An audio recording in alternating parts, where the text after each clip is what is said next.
Hello વિદ્યાર્થી મિત્રો, કેમ છો? બધા મજામાં ને? મારી ચેનલમાં હું તમારું સ્વાગત કરું છું. તમે જોઈ રહ્યા છો રાહદર્શ એજ્યુકેશન.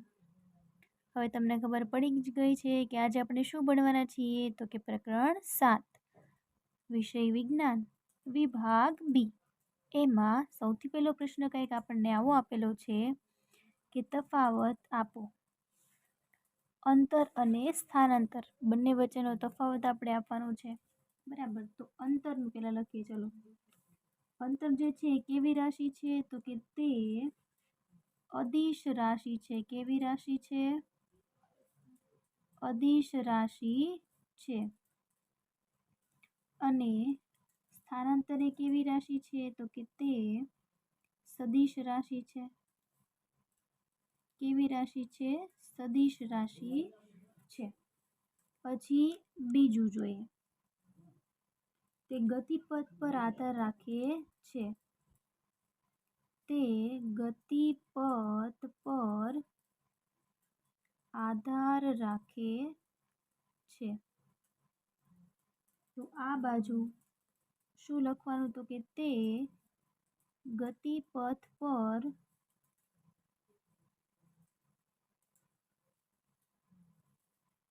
આધાર રાખતું નથી.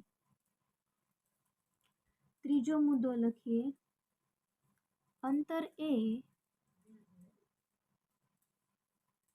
આપેલ સમયગાળામાં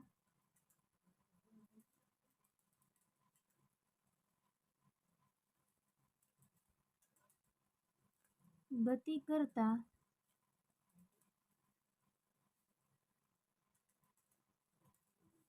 પદાર્થે કાપેલા ગતિપથની કુલ લંબાઈ છે.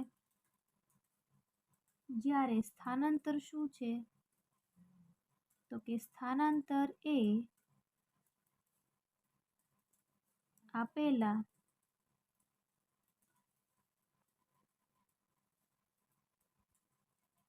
સમયગાળામાં ચોક્કસ દિશામાં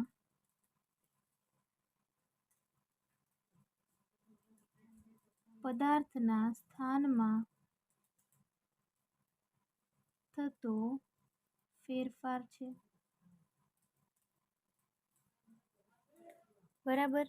ચલો, પછી હજી એક મુદ્દો લખી નાખીએ. ચોથો મુદ્દો, અંતરનું મૂલ્ય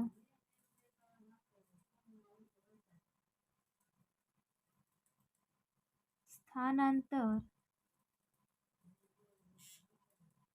કરતા વધુ અથવા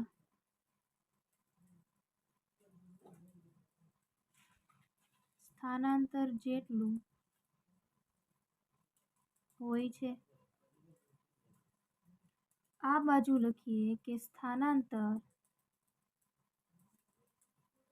નું મૂલ્ય અંતર કરતા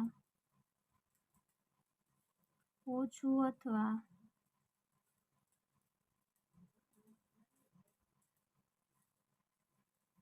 અંતર જેટલું હોય છે. બરાબર, આ રીતે જે છે પ્રશ્નનો જવાબ આપણે લખી શકીએ છીએ. ઓકે, ચાલો એની પછીનો પ્રશ્ન નંબર 2 જોઈએ. જો એમાં શું કીધું છે, સાવ સહેલો પ્રશ્ન છે. જો આટલું કે વેગનું માત્ર સૂત્ર લખો અને એસઆઈ એકમ જણાવો. તે સદિશ રાશિ છે કે અદિશ છે? તો લખીએ કે વેગનું સૂત્ર શું થાય છે? બરાબર, સ્થાનાંતર ના છેદમાં સમય આવે છે. એસઆઈ એકમ મીટર પ્રતિ સેકન્ડ અથવા મીટર સેકન્ડ ઇનવર્સ છે. અને વેગ એ સદિશ રાશિ છે. કેવી રાશિ છે? સદિશ રાશિ છે. એની પછી પ્રવેગની વ્યાખ્યા લખો અને તેનું સૂત્ર લખો. તો લખીએ પ્રવેગની વ્યાખ્યા કે એકમ સમયમાં પદાર્થના વેગમાં થતા વધારાને પ્રવેગ કહે છે. અને તેનું સૂત્ર લખવાનું કીધું છે. તો પ્રવેગ બરાબર વેગમાં થતો ફેરફાર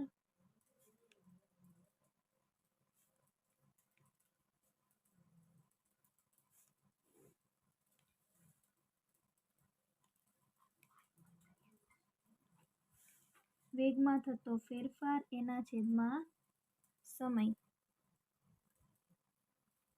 બરાબર. એની પછીનો પ્રશ્ન નંબર 4. અનિયમિત ગતિ એટલે શું?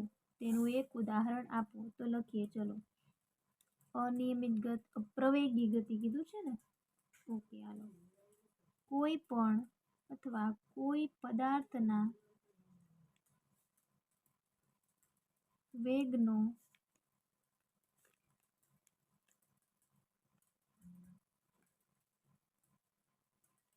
બદલાવાનો દર અનિયમિત હોય તો તે પદાર્થ અનિયમિત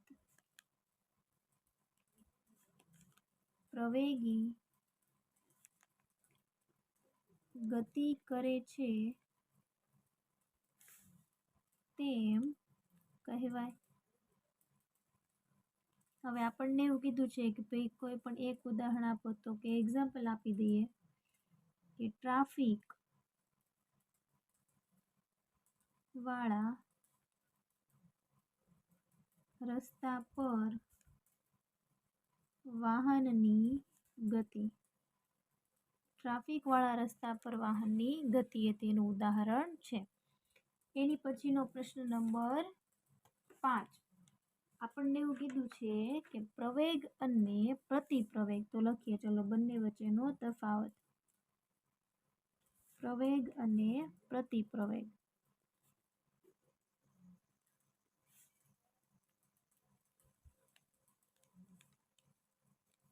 પહેલો મુદ્દો લખીએ આપણે એના વિશે. એકમ સમયમાં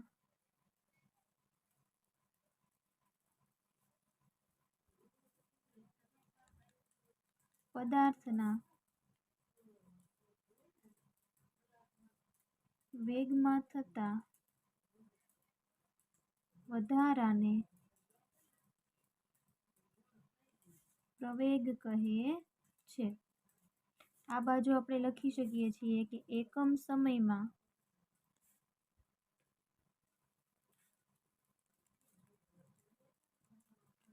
પદાર્થના વેગમાં થતા ઘટાડાને પ્રતિપ્રવેગ કહે છે. આમાં વધારો યાદ રાખવાનો ને આમાં ઘટાડો યાદ રાખવાનો છે. પછી બીજું, પ્રવેગિત ગતિમાં પ્રવેગનું મૂલ્ય હંમેશા ધન હોય છે. તો આમાં મૂલ્ય કેવું હશે? તો કે ઋણ હશે. પ્રતિપ્રવેગી ગતિમાં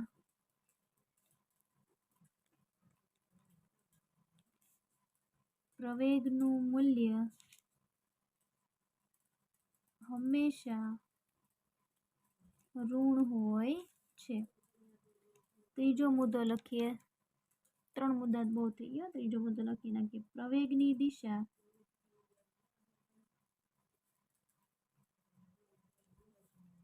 વેગની દિશામાં હોય છે. તો આ શું હશે? એની વિરુદ્ધ દિશામાં હશે. તો આપણે શું લખી શકીએ કે પ્રતિપ્રવેગની દિશા વેગની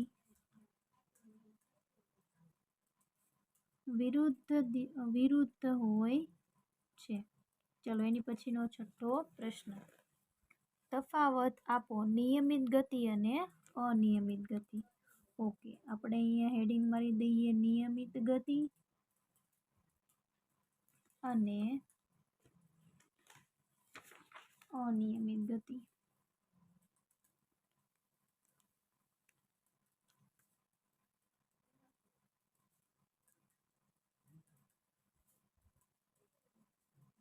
ચલો પહેલો મુદ્દો શું લખીશું આપણે? આ પ્રકારની ગતિમાં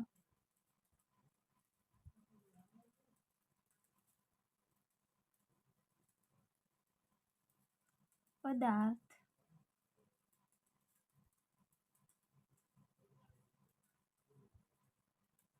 એક સરખા સમયગાળામાં એક સરખું અંતર કાપે છે. એક સરખું અંતર કાપે છે. આમાં શું લખી શકીએ આપણે? પહેલું, આ પ્રકારની ગતિમાં, આમાં એક સરખું, તો આમાં કેવું છે? એક સરખું કાપતો નથી, બરાબર. આ પ્રકારની ગતિમાં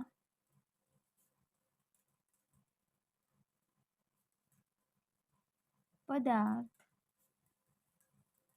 એક સરખા સમયગાળામાં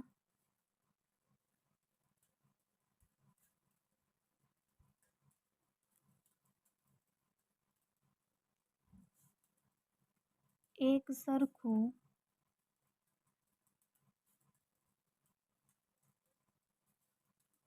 અંતર કાપતો નથી. બીજો પોઈન્ટ લખીએ આપણે. આ પ્રકારની ગતિમાં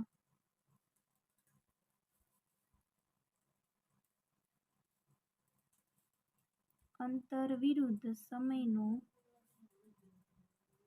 આલેખ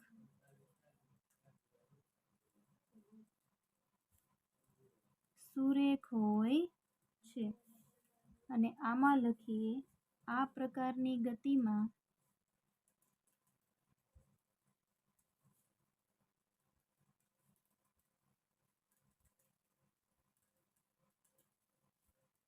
અંતર વિરુદ્ધ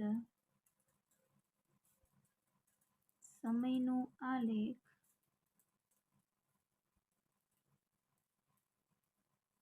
સુરેખ હોતો નથી. બસ બે મુદ્દા બહુ થઈ ગયા. એની પછીનો સાતમો પ્રશ્ન. સાતમો પ્રશ્ન માટે પહેલા થોડુંક આપણે સમજવું પડશે. જો તમને અહીંયા સમજાવી દઉં કે જો એમાં એક આકૃતિ આપી છે, મેં જે ડ્રો નથી કરી, પણ હું તમને આમાં બતાવી દઉં છું કઈ રીતે છે. આ રીતે છે. જો ટ્રેનમાં બેઠેલા એક વ્યક્તિનો ગતિ માટે વેગ સમયનો આલેખ નીચેની આકૃતિમાં દર્શાવ્યો છે. આ રીતે છે, બરાબર. વેગ વિરુદ્ધ સમયનો આલેખ છે. આ સમય છે, આ વેગ છે. આ રીતે ગતિ થાય છે. એ થી બી, બી થી સી અને સી થી ડી. ઓકે, આ જો ગતિમાં વધારો થાય છે, ગતિમાં ઘટાડો થાય છે. ઓકે, હાલો. તો એના ઉપરથી આપણને કંઈક પ્રશ્ન પૂછ્યા છે અહીંયા, એના જવાબ આપણે લખવાના છે. શું કીધું? આલેખમાં દર્શાવેલ રેખા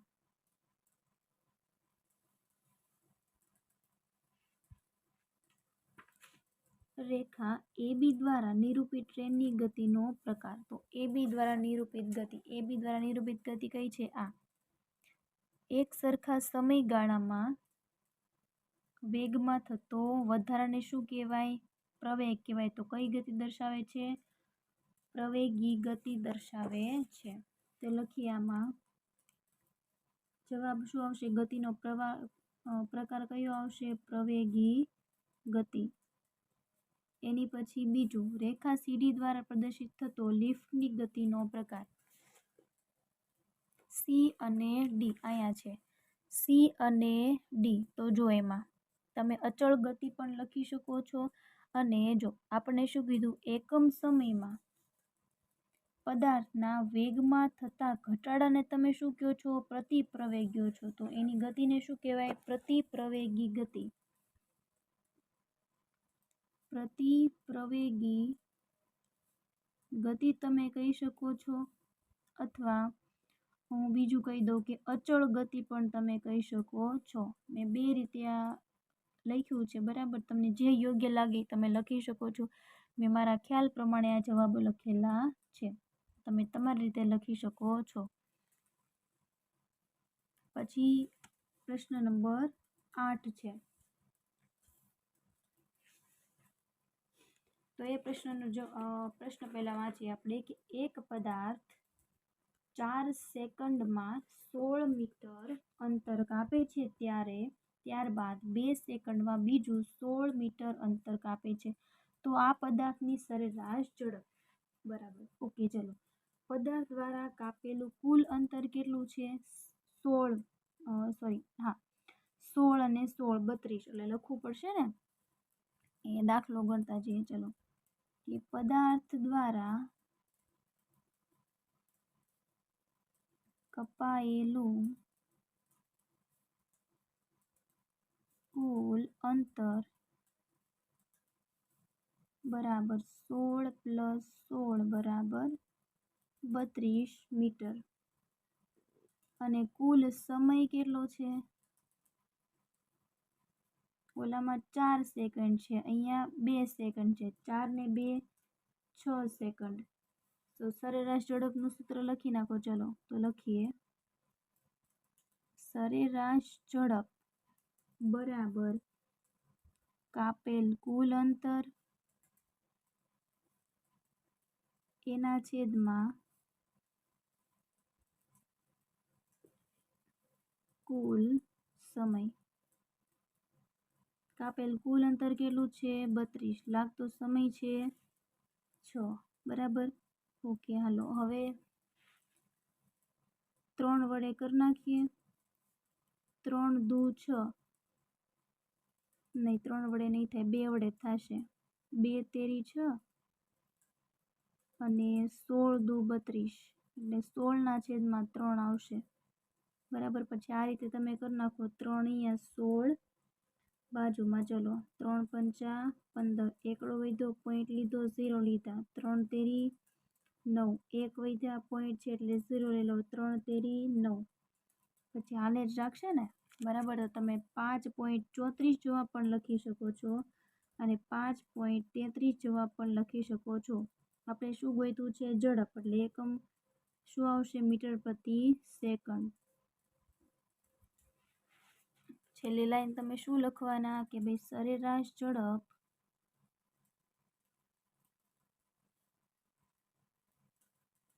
બરાબર 5.33 મીટર પ્રતિ સેકન્ડ. દાખલા નંબર 9 જોઈએ. ચલો, એમાં આપણને શું કીધું છે, એક જોઈ લઈએ.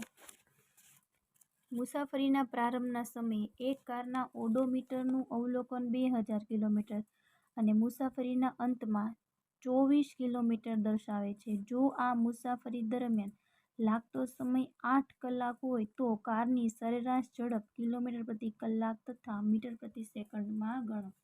જો સૌથી પહેલા કુલ અંતર, કારે કાપેલું અંતર આપણે ગોતવું પડશે ને. તો 24,000માંથી 2000 બાદ કરો એટલે કેટલું મળ્યું, 400 કિલોમીટર. ચલો, અંતર તો મળી ગયું, પહેલું કામ થઈ ગયું. પછી સમય કેટલો છે, તો કે સમય ટી બરાબર છે 8 કલાક. આપણને અહીંયા કીધેલું છે એટલે 8 કલાક લખ્યું. ઓકે, હાલો, હવે મેળવીએ કારની સરેરાશ ઝડપ.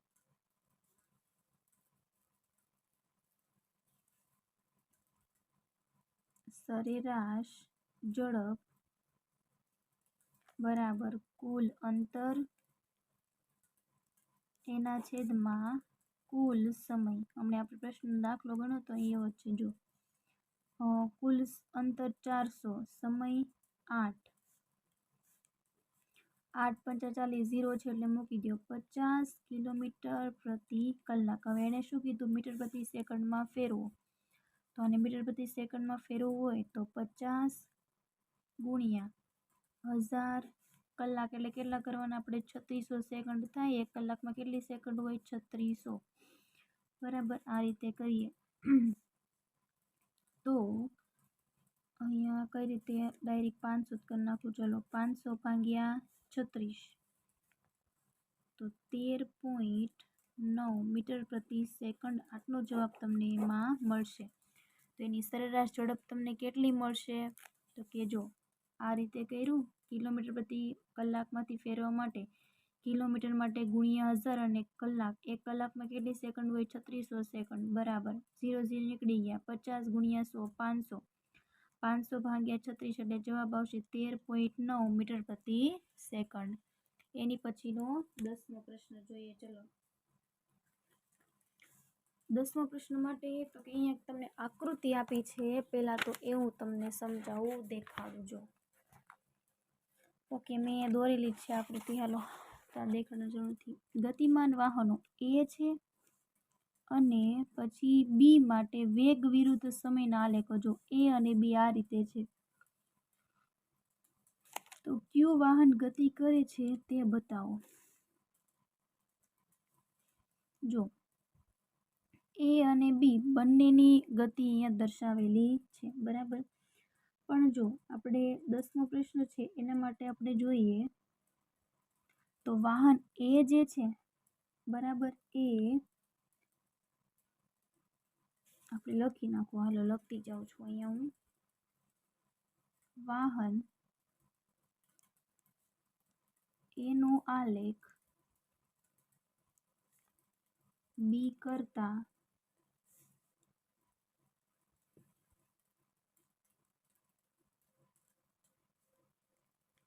વધારે ઢાળવાળો છે. જે વાહનનો આલેખ વધારે ઢાળવાળો હોય તે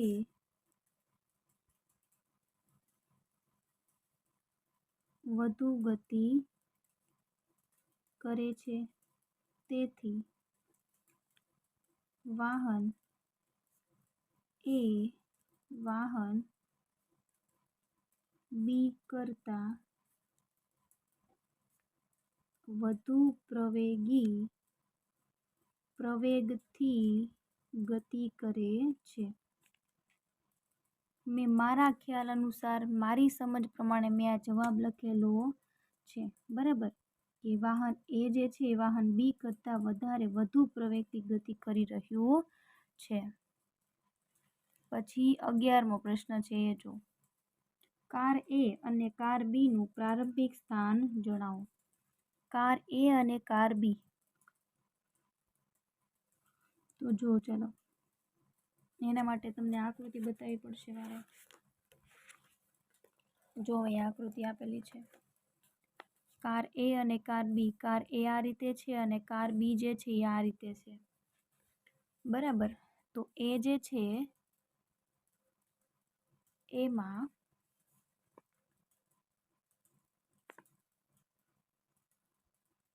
પ્રારંભિક સ્થાન દર્શાવવાનું છે એ અને બી.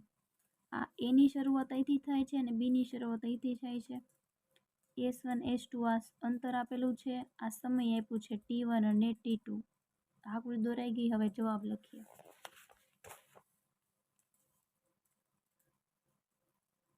કાર એ બરાબર 500 મીટર જ્યારે સમય T બરાબર 0. કાર બી બરાબર 600 મીટર જ્યારે સમય બરાબર T બરાબર 0 છે.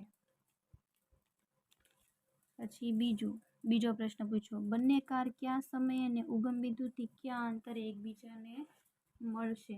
એ લખું. ચલો,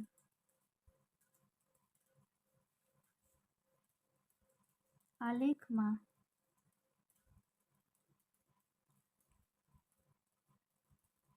કાર એ અને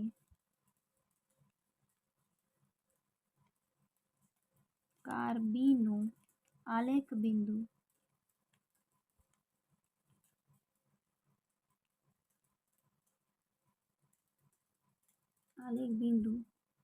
T2 S2 પર ઉગમ બિંદુથી કયા અંતરે એકબીજાને છેદે છે? તો S2 પર છેદે છે.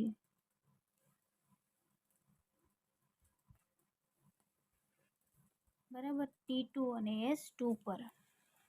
12મો પ્રશ્ન અને તમારો લાસ્ટ ક્વેશ્ચન, છેલ્લો પ્રશ્ન. બરાબર,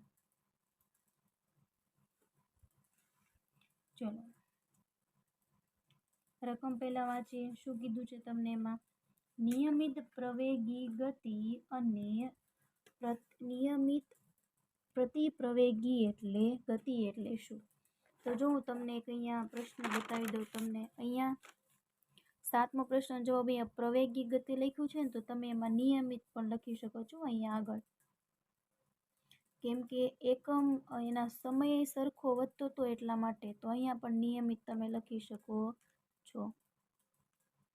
નિયમિત પ્રવેગી ગતિ અને નિયમિત પ્રતિપ્રવેગી ગતિ. 12મો પ્રશ્ન જોઈ લઈએ. લખીએ.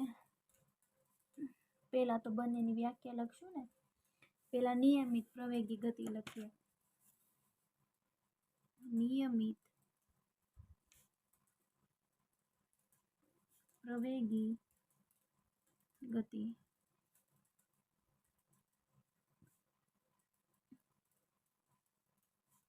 સુરેખ પથ પર એક જ દિશામાં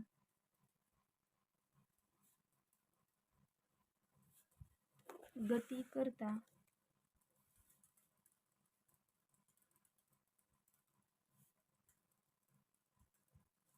પદાર્થના વેગમાં થતો વધારો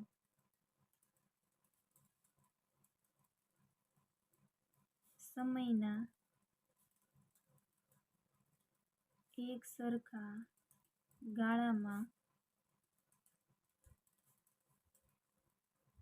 સમાન રહેતો હોય તો તે પદાર્થ નિયમિત પ્રવેગી ગતિ કરે છે તેમ કહેવાય. બરાબર, ચલો પછી ઉદાહરણ તરીકે એક્ઝામ્પલ દઈ દઈએ આપણે. મુક્ત પતન કરતા પદાર્થની ગતિ. અમને 7મો પ્રશ્ન જોયો. એની પછીની વ્યાખ્યા આપણને કીધું છે એ લખીએ. કઈ વ્યાખ્યા આપણે લખવાનું કીધું છે? નિયમિત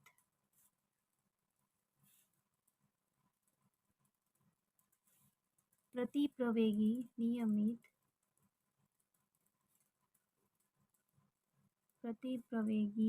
ગતિ. લખીએ કે સુરેખ પથ પર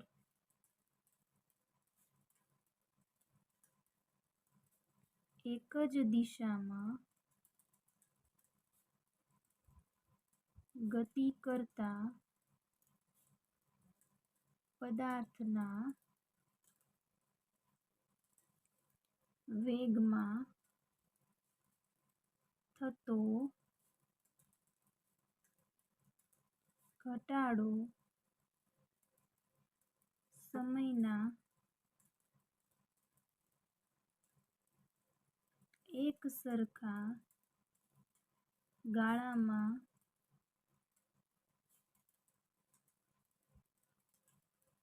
સમાન રહેતો હોય તો તે પદાર્થ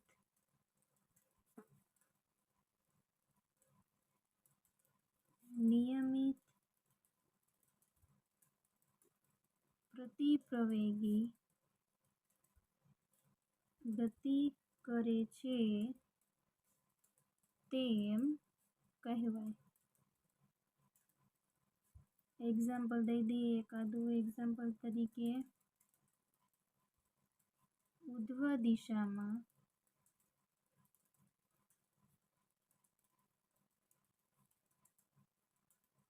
ફેંકવામાં આવેલા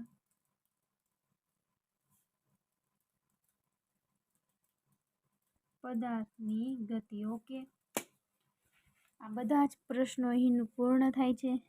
તમને જો આમાં કાંઈ પણ પ્રકારનો પ્રશ્ન હોય તો તમે મને કમેન્ટ કરીને જણાવી શકો છો. અને મારી આ ચેનલ પર તમને ગણિત વિષય અને વિષય વિજ્ઞાનના બધા જ સોલ્યુશનના વિડીયો જોવા મળશે. તેથી તમે જો મારી આ ચેનલ પર નવા હોય તો પ્લીઝ મિત્રો વિડીયોને લાઇક, શેર અને સબસ્ક્રાઈબ કરવાનું ભૂલશો નહીં. Thank you very much.